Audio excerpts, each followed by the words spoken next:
Welcome to the Q.A.C. Team podcast, where we dive deep into the journeys of inspiring business owners, bringing you insights and challenges from the entrepreneurs who are shaping our world. Join us as we explore their paths to success. Now here's your host, Charles Luttrell. Collins Mobile Detailing, your number one mobile paint correction and ceramic coating specialist serving Harford County and surrounding areas. Use our code Q.A.C. to receive 20% off all ceramic coatings. Visit collinsmobiledetailing.com or call 443-643-8195. Good morning, listeners. My guest today comes from the UK. Clare, good morning or good evening to you.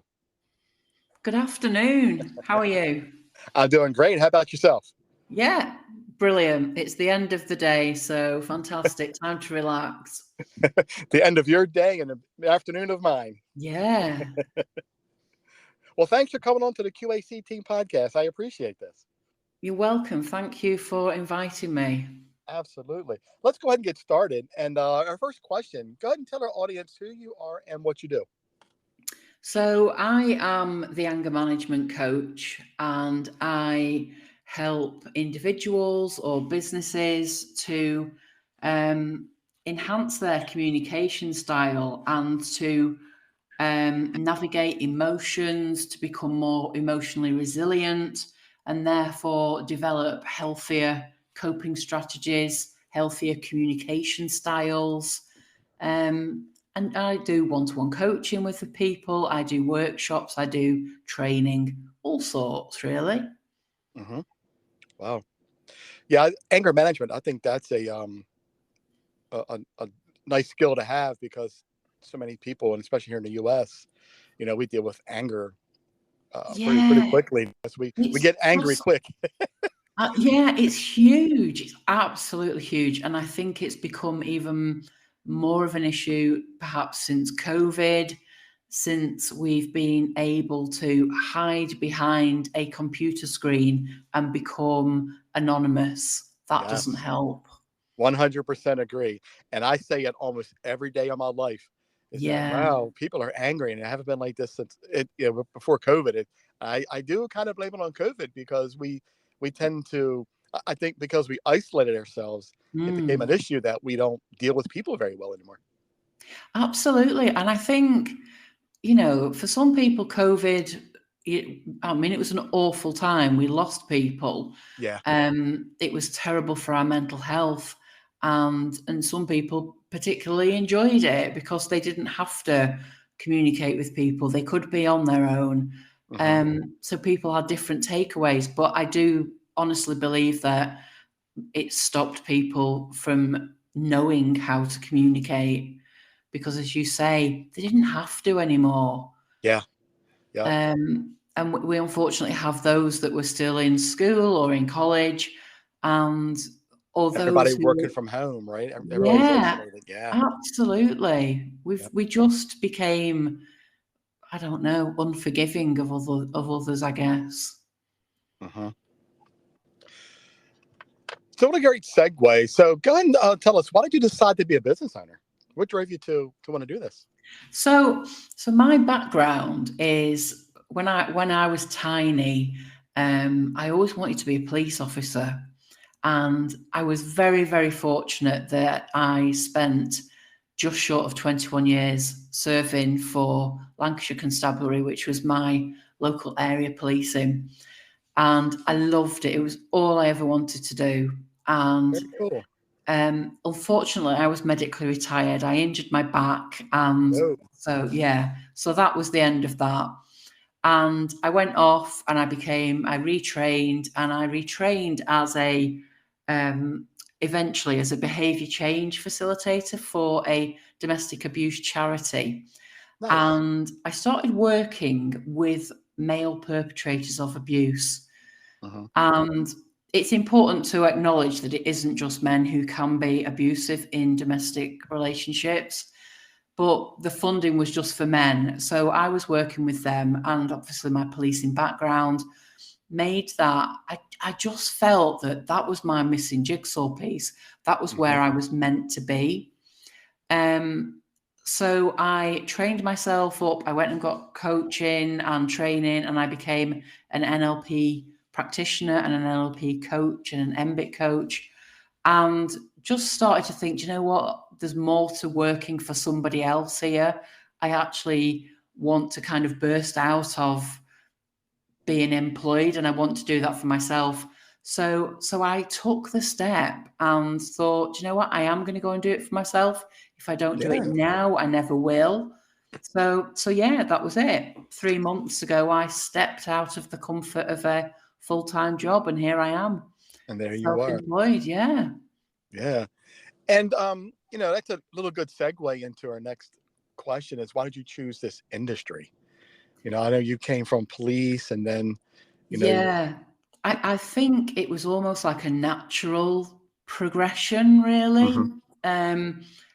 When I started to work with the male perpetrators, I honestly found that I found it quite easy to talk to them. And some people quite often will say to me, how on earth would you feel easy in working with a perpetrator? But I think for me, I took away all the walls, and I work in a very non-judgmental way. And we've all got history. We've all got things that have happened to us. So I think for me, the industry kind of chose me. And it was just a natural progression into coaching. Right. It just feels comfortable for me. Now, do you have certifications for this? Are there any certifications, or is this So I am a certified NLP coach and practitioner and an MBIT coach as well.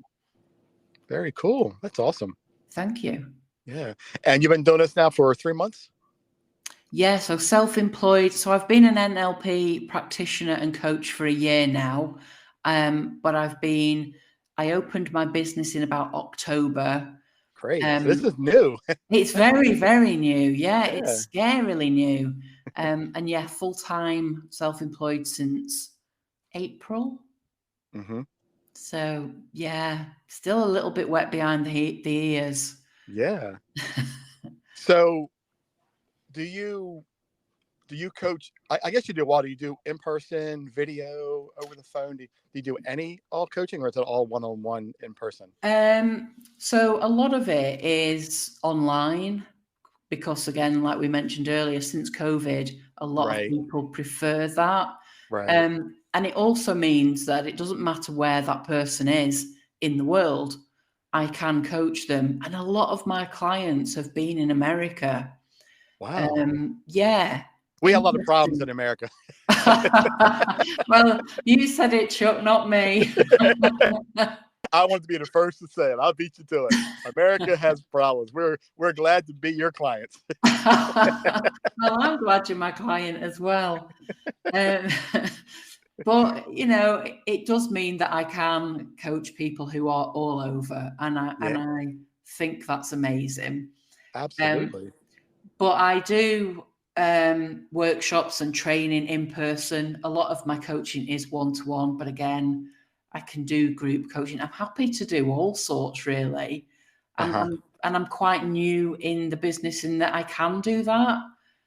I haven't decided that I'm only going to do a particular thing just yet. I might do that in the future, but at the moment, I'm open to anything.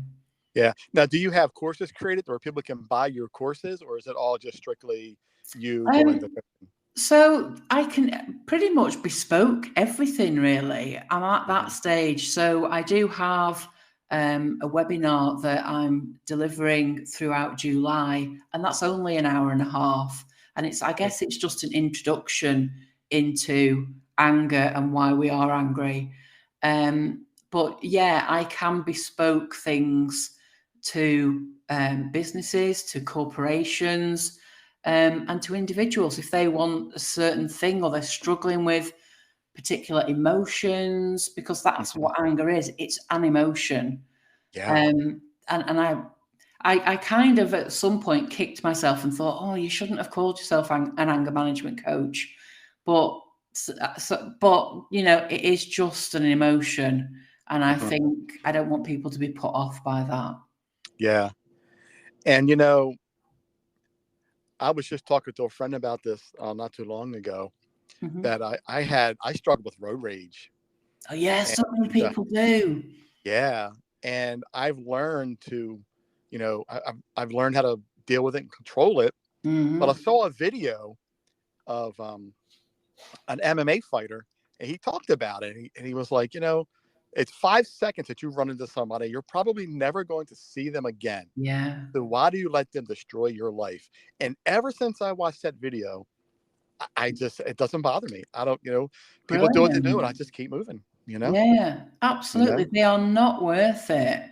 it's not. Um, and very much kind of what I always say to people is the behavior that you're responding to is purely sensory information. So what you see, hear, feel, touch, and taste is sensory information. So whatever that other driver has done, that's on them.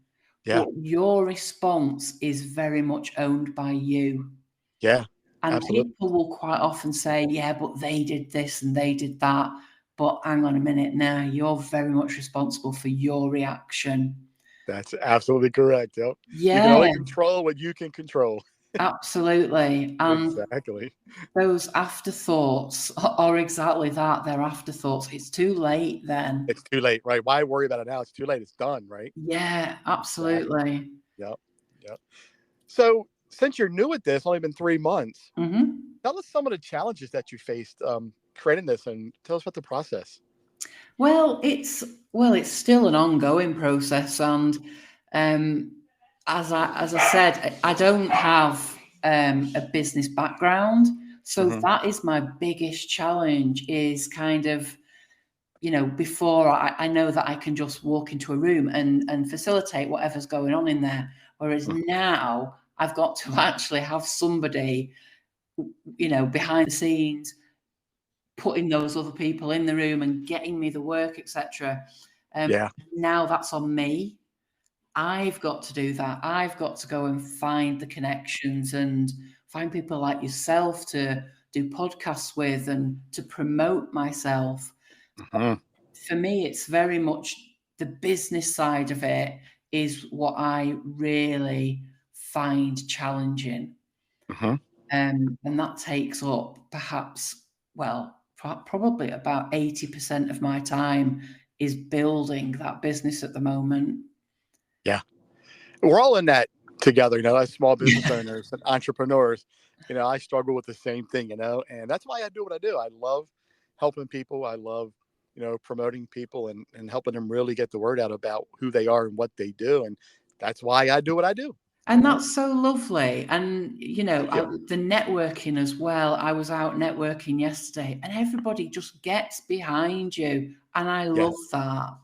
Yeah. There's no kind of, I don't know, people fighting against one another. It's just how can we collaborate? How can we work together? And that's how Yeah. it should be. Absolutely. Yep. So what are some of your expectations for your business in the next year or two? What are you hoping to accomplish? I I absolutely love doing what I do. I am so passionate about it. And I know everybody says that about their business, but I honestly, I just love it. And I love to see the difference that I can make Hmm. in talking to people who are going through some real struggles at times in their life and they can't quite understand why.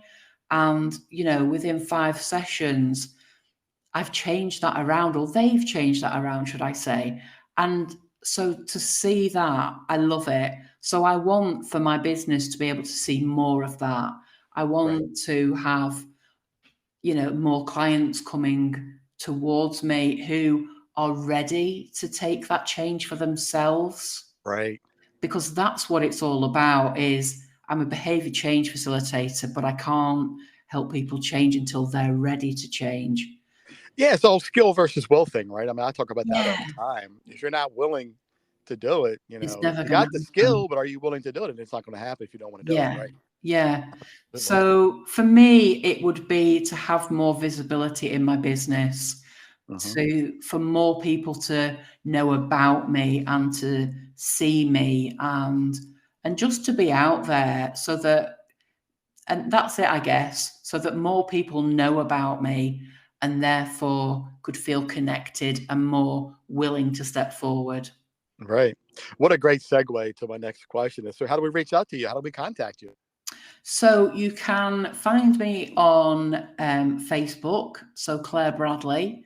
If people can see my name on the screen as it's spelt now, then that's the right spelling. So it's Clare.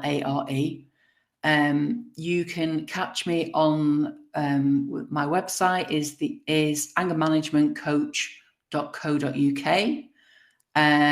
Or you can find me on Facebook under the Anger Management Coach. Or email me, clare@angermanagementcoach.co.uk.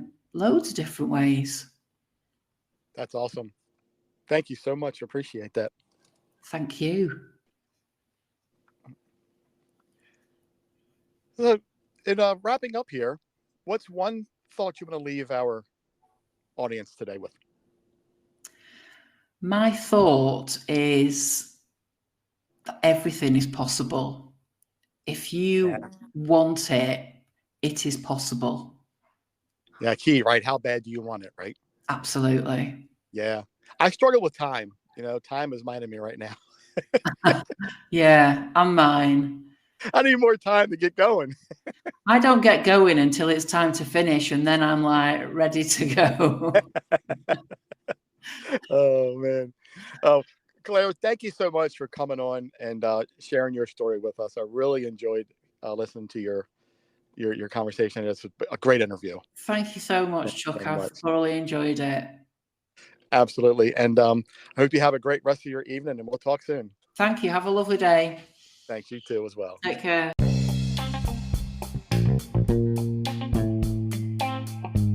You've been listening to the Q.A.C. Team Podcast with your host, Charles Luttrell. Connect with us on the web at qacteam.com, Facebook and Instagram at qac.team. Thanks for listening.